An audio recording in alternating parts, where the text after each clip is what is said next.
abordagens na psicologia, né?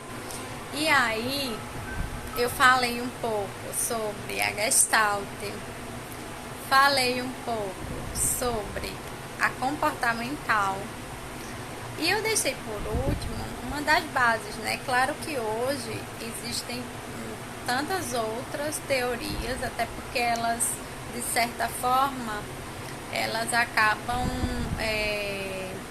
unindo um pouco dessas teorias base e formam outras teorias, tá ok? Mas eu fiquei devendo uma teoria que foi sobre a psicanálise, né? E aqui eu quero deixar alguns conceitos do que eu entendo como psicanálise e o que a teoria traz na nossa realidade, no nosso cotidiano, tá ok?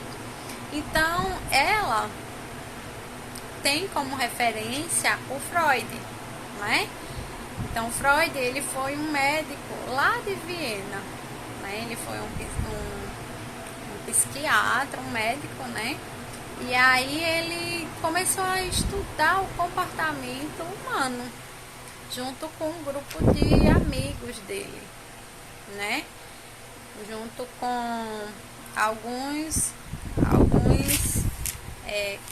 fundadores também, né? Como o Jean Charcot, o próprio Jung mesmo. Então todos fizeram da psicanálise uma abordagem forte na psicologia, né? Então ele trabalhava com alguns conceitos que eu acho bacana trazer nesse mês da mulher, que ele trouxe muito sobre a sexualidade, né? E o ser humano. E na época, eram assuntos assim que não podiam ser tratados, principalmente com mulheres. Então, ele trabalhou conceitos como a histeria, que era um estado que a mulher se encontrava, onde ela estava sobrecarregada, né, socialmente, e não conseguia canalizar as suas, ele chamava era como se fosse forças sexuais, né? Então não tinha como canalizar, ela não tinha um espaço de fala adequado. Então toda essa repressão era somatizada no corpo, né? Desde histerias até estados catatônicos, né? Então Freud, ele foi um estudioso, né, que ele trouxe para a sociedade alguns temas importantes a ser trabalhados, né? Ele trouxe a visão da mente humana, né, como o consciente, o inconsciente, né, e o pré-consciente. Então ele subdividiu a mente humana nessas três visões, né? O qual o inconsciente era algo que existe na nossa mente, que até hoje é acreditado dessa forma e que não conseguimos acessá-lo diretamente, tá? O pré-consciente é onde permanecem os conteúdos acessíveis à consciência, tá? Então seria essa transição do inconsciente para o consciente, tá? E o consciente seria justamente o aparelho psíquico que recebe todas as informações às quais temos acesso, né? Os nossos pensamentos, as nossas memórias, os nossos sentimentos, que temos consciência dele. E aí ele trouxe, como eu disse no começo, um tema bem importante, que era a sexualidade para o ser humano, né? Que eu acho bem interessante a gente trabalhar, e por tempos a gente, a sociedade, ela, até hoje, eu acho que meio que bane, né, essa parte, mas que é importante para o desenvolvimento da criança. Por exemplo, ele trabalhou o estado psicossexual do sujeito, né? Então tem a parte da autoanálise da criança, do conhecimento do corpo, da criança na parte oral, que oraliza e é onde sente prazer, porque prazer a gente vê muito como erótico, né? E que hoje não tem nada de ser. Mas para criança não é nesse sentido adulto, mas que não deixa de ser prazer. Você tem prazer com a parte oral, né? E aí a criança na amamentação ela sente prazer, na alimentação ela sente prazer, tanto que na primeira infância tudo que a criança pega é na boca, né? Os pais eles observam isso, tudo que a criança pega coloca na boca, né? Então essa é a fase oral da criança, nessa fase da sexualidade deles.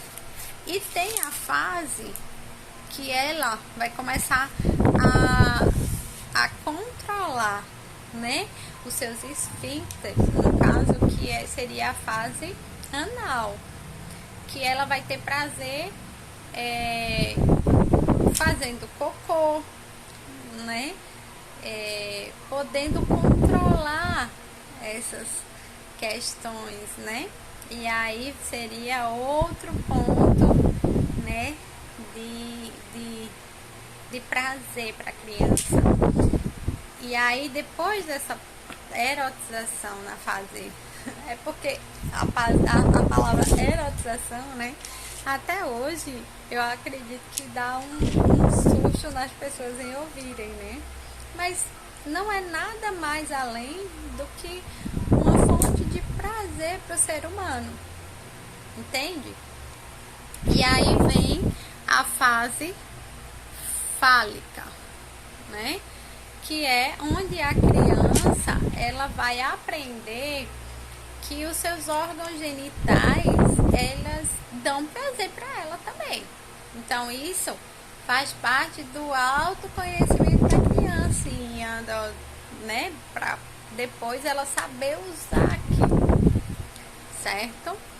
E aí, depois dessa fase, ele vai ter um período de latência, né, que é diminuição dessas descobertas, para chegar na última fase, que o Freud denominou, né, como fase genital, que é quando ele começa a não ver em si a erotização só, né, que eu acho que parte do conhecimento do ser humano, ele tem sim a partir de si, até porque o prazer hoje como adultas, hoje como mulheres, né, a gente sente prazer primeiro com o nosso corpo, né, e depois com o outro. Então, eu acredito que Freud, ele quis passar essa visão. Então, o ser humano, ele passa para fase genital, que ele passa a ver o quê?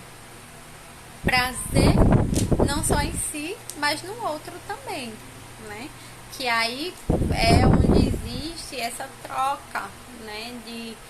De homem, mulher, de seres humanos em busca de uma interação sexual, ou, enfim, em busca do prazer, né? E aí, para ele, essa fonte de prazer é de suma importância para não só para o corpo, mas para a mente do ser humano, porque nós fomos formados também com essa função e com essa visão. Outra questão, outro tópico que ele traz, e eu não vou me estender muito, né, porque é um tema bem debatido, é o complexo de Édipo, né, que na primeira infância existe aquela admiração, né, e existe a vontade de tomar aquele lugar, de ser importante, né, para o pai, para a mãe, e depois de um tempo a mulher, ele vai trabalhar, que a mulher, ela vai lançar isso muito sobre o marido, né, essa importância de ser para o marido e assim como o marido para a mulher, enfim. Depois ele vai trazer um conceito que eu vou tentar resumir para vocês, que também é um pouco complexo, que é a pulsão. Nós somos seres que somos movidos por pulsão de vida e pulsão de morte, né? São dois estados que coexistem, né, no nosso ser, que é esse ir para o mundo, né, a pulsão do que faz a gente ir para o mundo e a pulsão que faz a gente de autodestruição. Então, existe essa questão que ele traz bastante, né? Outros conceitos, né, que ele traz, que é do id, ego e superego, né, que aí ele vai trabalhar mais questões sociais nesse, né, que aí no caso o id, ele é constituído como um reservatório de energia psíquica, onde se localizam essas pulsões de vida e de morte, né, que seria o eu mais primitivo do ser humano. Esse eu mais primitivo, ele é trabalhado pelo ego, que ele meio que faz aquela filtragem, né? Eu vou dizer como filtragem, que ele que faz meio que, não, vamos moderar essa questão para ficar mais harmônica socialmente. Então o ego, ele traz esse equilíbrio entre as exigências do id, né, que são as exigências da realidade, e as organizações do superego. Então ele vai ser esse moderador entre um e outro para que haja um equilíbrio.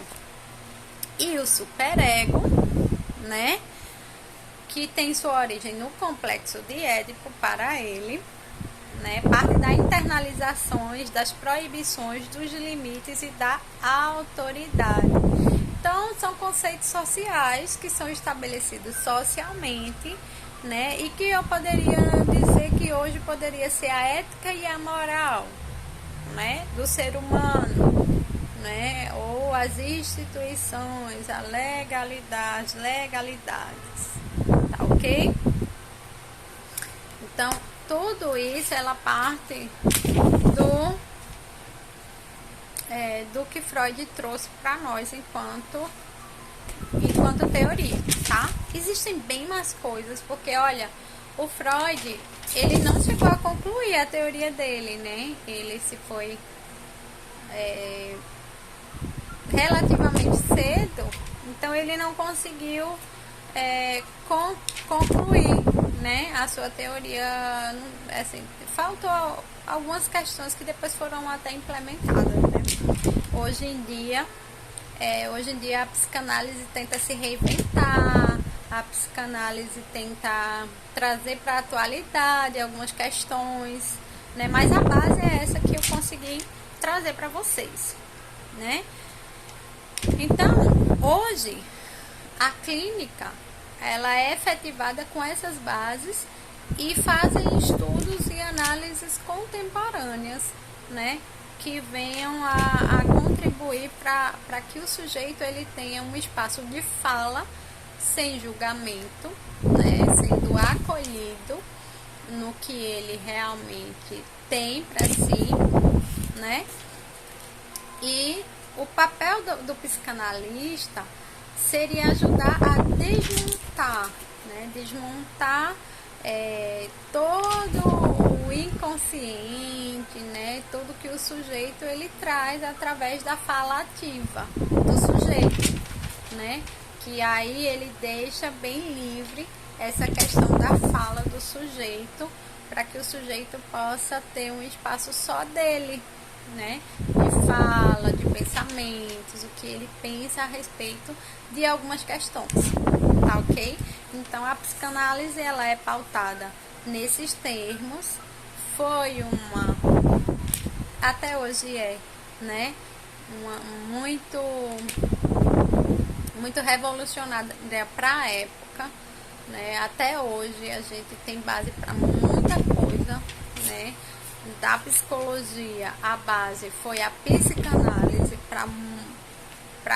mesmo que hoje não é tida como uma ciência, né, através dos experimentos, mas é a base de toda a psicologia, é a psicanálise, né, psicologia clínica.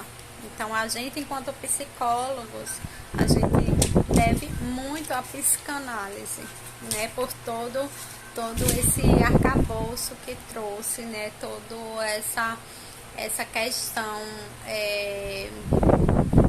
pragmática, né, e de análise profunda do sujeito, né.